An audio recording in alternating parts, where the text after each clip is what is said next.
हमारी जमीन जो इस वक्त बहुत ज्यादा खतरात का सामना कर रही है। कुछ दिन पहले नेचर जियो साइंस में एक आर्टिकल पब्लिश किया गया जिसमें हमारी जमीन की कोर के बारे में बहुत ज्यादा डेंजरस एक्सप्लेनेशन दी गई है। इस पर मैं ऑलरेडी वीडियो बना चुकी हूँ। अगर आपने वो वीडियो नहीं देखी तो जल्दी से जाकर देखें। लिंक आपको नीचे डिस्क्रिप्शन में मिल जाएगा।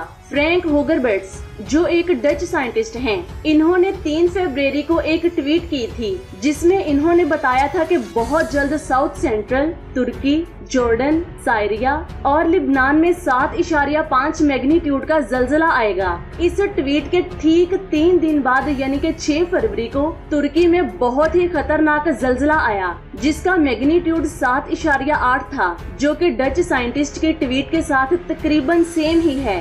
डच साइंटिस्ट SSGEOS यानी कि सोलर सिस्टम जियोमेट्री सर्वे का एक मेंबर है। ये एक रिसर्च इंस्टीट्यूट है जो सेलेस्टियल बॉडीज के दरमियान होने वाली जियोमेट्री और सिस्मिक एक्टिविटीज को मॉनिटर करता है।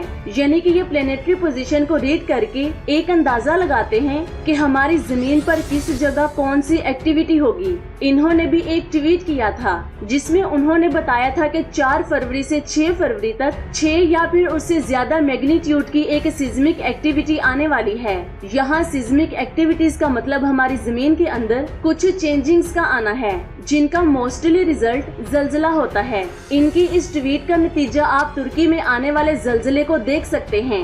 ये बात आप जान लें कि साइंटिस्ट सोलर सिस्टम में मौजूद बाकी तमाम प्लैनेट्स की पोजीशन को रीड करके ये अंदाजा लगाते हैं कि कब इनका असर हमारी जमीन पर होगा। डच साइंटिस्ट ने ये भी कहा कि प्लैनेट की पोजीशन को देखकर ये अंदाजा लगाया जाता है। इसके बाद फ्रैंक की एक और वीडियो सामने आई जिसमें उन्होंने एक मैप बनाया। इस मैप को आप अपनी स्क्रीन पर देख सकते हैं जिसमें 2 लाइंस लगी हुई हैं। इनमें से एक लाइन चाइना से होती हुई श्रीलंका को क्रॉस करने के बाद इंडिया के कुछ हिस्सों को क्रॉस करके नीचे समुद्र में जा रही है, और अगर आप दूसरी लाइन को देखें तो वो अफगानिस्तान से शुरू होकर पूरे पाकिस्तान को क्रॉस करती हुई नीचे समुद्र में जा रही है। इसके बाद उन्होंने ये ट्वीट किया कि ये सिर्फ एक रफ अंदाजा है, लेकिन अगर उनका ये अंदाजा सच साबित हुआ तो आप इस मैप के मुताबिक इन कंट्रीज में भी जलजले देख सकेंगे। इसके बाद आप इस पेपर को देखें जिसमें यूनेस्को ने एक अलर्ट जारी की है। साइंटिस्ट के मुताबिक यूरोप के आसपास मौजूद समुद्र में एक ऐसी कंडीशन बन रही है जिसकी वजह से यूरोप में बहुत बड़ी समुद्री लहरें आ सकती हैं, जो तकरीबन 21 ममालिक के 40 से भी ज्यादा शहरों को अपनी लपेट में लेकर उन्हें तबाह कर देंगी। ये बात आप जान लें कि सुनामी नेचुरल लेकिन बहुत ही खतरनाक फिनोमिना होता है जिसमें हजारों लोगों की जान एक ही झटके में चली जाती है। यहाँ पर हैरान करने वाली बात तो ये है कि साइंटिस्ट अपनी कैलकुलेशन को लेकर 100% श्योर हैं। जमीन पर होने वाली जियोलॉजिकल चेंजेस और ग्लोबल वार्मिंग की वजह से जमीन पर नेचुरल क्लाइमेट का खतरा हमेशा ही मंडलाता रहता है। सुनामी के पीछे सबसे बड़ा हाथ ग्लोबल वार्मिंग का है। अब यूरोप में आने वाली सुनामी इसे डुबा पाएगी या फिर नहीं, ये तो वक्त ही बताएगा। 2004 में इंडोनेशिया में आने वाली सुनामी के बारे में आप सबने तो सुना ही होगा, जिसकी वजह से एशिया का बहुत बड़ा हिस्सा मुतासिर हुआ था। लेकिन आप ये जानकर बहुत ज्यादा हैरान होंगे कि सुनामी इससे भी ज्यादा खतरनाक हो सकती है। ये बात आप जान लें कि सुनामी में आने वाली वेव की एवरेज ऊंचाई तकरीबन 1.7 मीटर ऊंची होती है। लेकिन समुंदर एक बहुत ही खतरनाक चीज है जिसकी वजह से वहाँ बहुत ही ज्यादा ऊंची वेव्स बनती हैं। इन वेव्स को ओशन सोलेटरी किलर वेव्स कहा जाता है, यानी कि समुंदर से आने वाली एक ऐसी लहर जो सब कुछ तबाह कर सकती है। इन वेव्स की एवरेज ऊंचाई तकरीबन 30 मीटर ऊंची होती है। यहाँ पर ये बात आप जान लें कि एक बहुत ही फेमस शिप USS रामपो एक ऐसी ही लहर से टकराया था। इस वेव की ऊंचाई 34 मीटर ऊंची थी। यहाँ पर अच्छी बात यह है कि इसमें मौजूद तमाम लोग बच गए थे।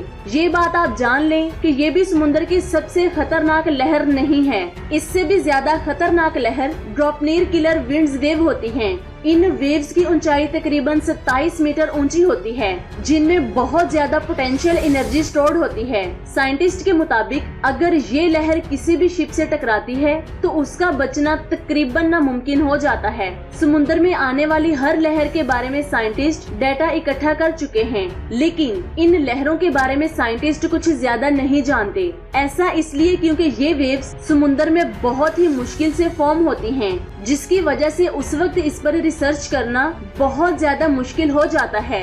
ये बात आप जान ले कि समुद्री लहरों में ये भी सबसे बड़ी लहर नहीं है। 66 मिलियन साल पहले जब चिक्सलूब एस्ट्रॉइड हमारी जमीन से टकराया था तो जमीन के समुद्रों में तकरीबन 100 मीटर ऊंची लहरें उठी थी। इसी एस्ट्रॉइड की वजह से हमारी जमीन पर मौजूद डायनासोर्स का खात्मा हुआ था। जो डायनासोर इस एस्ट्रॉइड के इम्पैक्ट से बच गए थे वो इसी सुनामी में मारे जा चुके थे। हमारे समुद्र में आने वाली 5 से 10 मीटर ऊंची लहरों की वजह से हम इंसानों की हालत खराब हो जाती है। तो जरा सोचिए, अगर यही सुनामी 10 गुना बढ़कर 100 मीटर ऊंची हो जाए तो हमारा क्या हाल होगा। यूरोप में बहुत ही एक्टिव वोल्केनो मौजूद है जिसका नेम माउंट एटिना है। साइंटिस्ट के मुताबिक इसकी वजह से बहुत बड़ी सुनामी आ सकती है जो यूरोप में बहुत बड़े लेवल पर तबाही मचाएगी। ये वोल्केनो इटली के बहुत ही फेमस आइलैंड सिसिली में मौजूद है जो आहिस्ता आहिस्ता मेडिटेरियन सी की तरफ जा रहा है। ये जानकर आप बहुत ज्यादा हैरान होंगे कि ये वोल्केनो 2022 में 2 मरतबा फट चुका था और अब ये मुसलसल एक्टिव हो रहा है। जापान में एक ऐसे ही वोल्केनो की वजह से बहुत बड़ी सुनामी आई थी। 1792 में जापान में माउंट उनजीन वोल्केनो तकरीबन 2 माह तक मुसलसल एक्टिव रहा था, जिसकी वजह से बहुत बड़ी सुनामी आई थी जिसकी लहरें 100 मीटर ऊंची थी। उस वक्त जापान की आबादी इतनी ज्यादा नहीं थी, जिसकी वजह से 14,000 लोगों की जान जा चुकी थी। 1980 में अमेरिका के बहुत ही फेमस वोल्केनो सेंट हेलेना के फटने की वजह से बहुत बड़ी सुनामी आई थी, जिसकी वजह से इसकी नॉर्थ साइड टूट चुकी थी।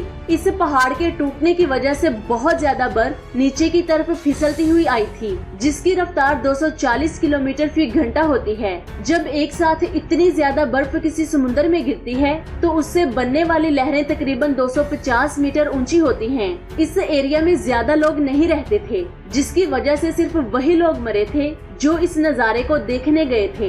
इन लोगों में एक फोटोग्राफर भी मौजूद था जो ये जान चुका था कि अब हमारा बचना तकरीबन नामुमकिन है, जिसकी वजह से वो आखिरी वक्त तक इस नज़ारे को कैप्चर करता रहा और इसने अपने कैमरे को पैक करके एक कार के अंदर रख दिया और आखिरकार 17 दिनों के बाद इस कैमरे को ढूंढ लिया गया। कैप्चर की गई इमेजेस को आप अपनी स्क्रीन पर देख सकते हैं। साइंटिस्ट का कहना है कि ऐसी ही एक लहर अगले 30 सालों में यूरोप में भी आ सकती है।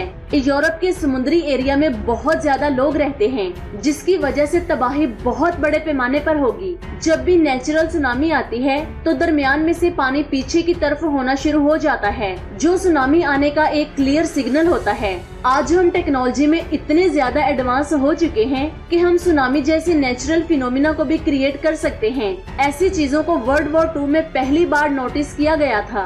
यूएस आर्मी ने ये नोटिस किया कि जब भी कोई बॉम्ब पानी में एक्सप्लोड होता है तो बहुत ऊंची लहरें प्रोड्यूस होती हैं। रशिया के मुताबिक उनके पास एक ऐसा बॉम्ब मौजूद है जो पानी में ट्रेवल करने के बाद ब्लास्ट भी हो सकता है। इस बॉम्ब को टॉर्पीडो बॉम्ब कहा जाता है। रशिया का ये बॉम्ब तकरीबन 10,000 किलोमीटर के डिस्टेंस को कवर कर सकता है और जब ये फटेगा तो 500 किलोमीटर का एरिया इफेक्टेड होगा, जिसकी वजह से जो लहर क्रिएट होगी वो तकरीबन 500 मीटर ऊंची होगी। तो दोस्तों, ये थी आज की अमेजिंग वीडियो। आपको कैसी लगी नीचे कमेंट्स करके जरूर बताएं। अपना बहुत सारा ख्याल रखें, दुआओं में याद रखें। अल्लाह हाफिज।